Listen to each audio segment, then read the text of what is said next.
Ibn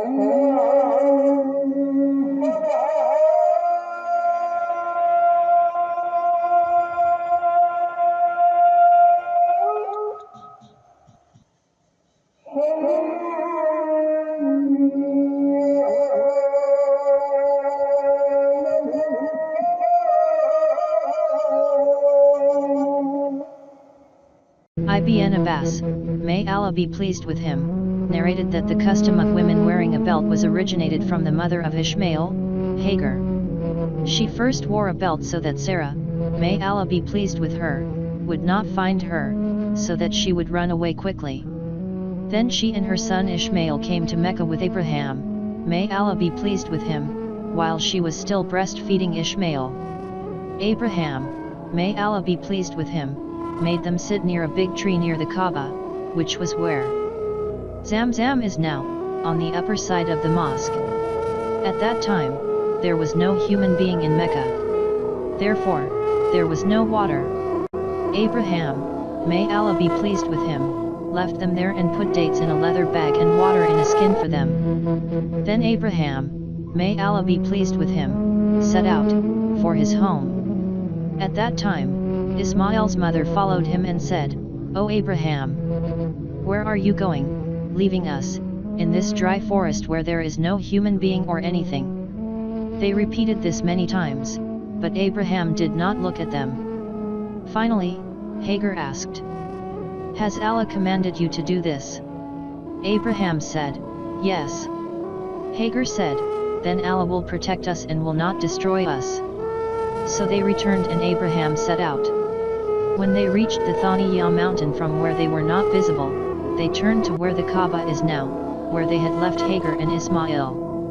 Then he raised both his hands and prayed, "O my Lord, I have made my children dwell in this barren plain near your sacred house, Surah Ibrahim, until they will thank you." Meanwhile, Ismail's mother started breastfeeding them and drinking water herself. Finally, when all the water in the water skin was gone, she became thirsty and her young children also became thirsty. She was now seeing that her son was writhing in front of her, from thirst, or, she said, falling to the ground. She moved away from there because seeing the child in this state made her heart restless. The Safa hill was closer. She climbed it, in search of water, and turned towards the valley and started looking to see if there was any human being, but no human being was seen. She got down from Safa and when she reached the valley, she lifted her skirt, so as not to get tangled while running, and started running as if in a state of anxiety. Then she left the valley and came to the Marwa hill and stood on it and started looking to see if there was any human being, but no one was seen. In this way, she made 7 rounds. Ibn Abbas, may Allah be pleased with him, reported that the Prophet, peace and blessings of Allah be upon him, said, "It is for this reason that people are allowed to run between Safa and Marwa." The 7th time, when they climbed Marwa, they heard a voice. They said, "Be quiet." She was saying this to herself, and then they turned their ears to the voice. The voice was still audible. Then they said, "I heard your voice. If you can help me, then do you see that there is an angel where Zamzam, the well, is now?" The angel made a hole in the ground with his heel, or rather with his arm, from which water gushed out. Hagar made it into a basin and made it like this with her hand, so that the water did not flow out, and started pouring water into her skin. When it was full, a spring gushed out from there. Ibn Abbas, may Allah be pleased with him, reported that the Prophet, peace and blessings of Allah be upon him, said, "O Allah, may Allah have mercy on Ismail, if they had left Zamzam as it was or if the messenger of Allah had not filled the water skin with water. Zamzam would have been a flowing spring." It is narrated that Hagar herself drank that water and gave it to her son to drink. After that, the angel said to her, "Do not fear your destruction, for this is the house of Allah, which this child and his father will build, and Allah does not waste his servants." Where the house of Allah is now, at that time the earth was raised like a mound. The flood stream would come and cut off the earth from its right and left. Thus the days and nights passed there, and finally one day some people of the Jaram tribe passed by, or, he said, some families of the Jaram tribe passed by the way of Kaaba, the upper part of Mecca, and camped in the lowlands of Mecca, nearby. They saw some birds flying around. They said that this bird was flying over water. Although before that, whenever we passed through this plain, there was no sign of water here. Finally, they sent one or two of their men. There they really found water, so they returned and reported the water. Now all these people came here. The narrator said that the mother of Ismail, peace be upon him, was sitting on the water at that time. They said, "Will you allow us to camp in your neighborhood?" Hagar, peace be upon him, said, "Yes, but on the condition that you will have no right over the water." They accepted it. Ibn Abbas, may Allah be pleased with him, reported that the Prophet, peace and blessings of Allah be upon him, said, "Now Ismail has found neighbors." The presence of people made her feel at ease. They settled here and invited other people from their tribe, and they all came and stayed here. In this way, many of their families came and settled here, and the child, Ishmael, among the children of Jaram, grew up and learned Arabic from them. In his youth, Ismail, peace be upon him, was so beautiful that everyone's eyes would be drawn to him, and he was the most pleasing to them. So the Jaram people married him to a girl from their tribe. Then Ismail's mother, Hagar, died. After Ismail's marriage, Abraham, peace be upon him, came here to visit his family. Ismail, peace be upon him, was not at home. So he asked his wife about Ismail, peace be upon him. She said that he had gone somewhere in search of sustenance. Then he asked them about their livelihood, etc. They said that the situation is not good, they are going through a lot of hardship. Thus they complained. Ibrahim, peace be upon him, told them that when your husband comes, give him my greetings and also tell him to change the door frame. Then when Ismail, peace be upon him, returned, he felt a little strange and asked, "Had any gentleman come here?" His wife said that yes, an old man came here in such and such a form and was asking about you. I told him that you had gone out. Then he asked, "How are you?" So I said to him that our life is going through a lot of hardship.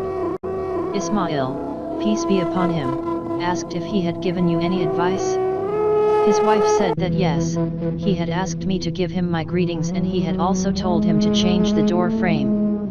Ismail, peace be upon him, said, "That elder was my father and he has ordered me to divorce you, now you can go home." So Ismail, peace be upon him, divorced her and married another woman from Banu Jaram. As long as Allah was pleased, Abraham did not come to them. Then when he came after a few days, this time also Ismail was not at his house. He went to his wife and asked her about Ismail. She told him that he had gone to find sustenance for us. Abraham asked, "How are you people?" He asked about their livelihood and other conditions. They told him that our condition is very good, very spacious. They praised and glorified Allah for that. Abraham asked, "What do you people eat?" They said, "Meat." He asked, "What do you drink?" They said, "Water." Abraham prayed for them, "O Allah, bless their meat and water." The Holy Prophet, peace and blessings of Allah be upon him, said that they did not have grain in those days. If grain had been included in their food, he would have prayed for blessing on it too. Living on meat and water alone is not suitable for any land except Mecca. Abraham, peace be upon him, said to her, while leaving, "When your husband returns, convey my greetings to him and tell him to keep the threshold of his door open." When Ishmael, peace be upon him, came, he asked, "Has anyone come here?" He said, "Yes, an old man, very handsome." The wife praised the old man who came. Then she asked me about you, "Where are you?" And I told her. Then she asked, "How are you?" I told her that we are in good condition. Ishmael, peace be upon him, asked, "Has he given you any advice?" She said, "Yes, he had conveyed his greetings to you and ordered you to keep the threshold of your door open. Ishmael, peace be upon him, said, "This old man was my father, you are the threshold, and he has ordered me to keep you with me." Then, after as many days as Allah had permitted, Abraham came to him and saw Ismail making his arrows in the shade of a large tree near Zamzam, where Abraham had left him. When Ismail saw Abraham, he stood up towards him, and they both loved each other as a father loves his son and a son loves his father. Then Abraham said, "Ismail, Allah has given me a command." Ismail said, "You must fulfill what your Lord has commanded you." He said, "And will you also help me?" He said, "I will help you." He said, "Allah has commanded me to build a house for Allah on this very spot," and he pointed to another high mound, all around it. He said, at that time, the two of them began to build the building on the foundation of the house of Allah. Ismail would carry the stones and Abraham would build them. When the walls were raised, Ishmael brought these stones and placed them for Abraham, peace be upon him.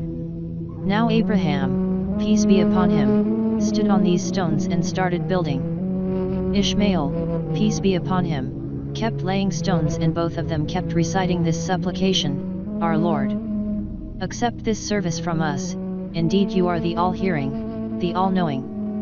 He said, they both kept building and kept going around the Kaaba, reciting this supplication, "Our Lord, accept this service from us, indeed you are the all-hearing, the all-knowing."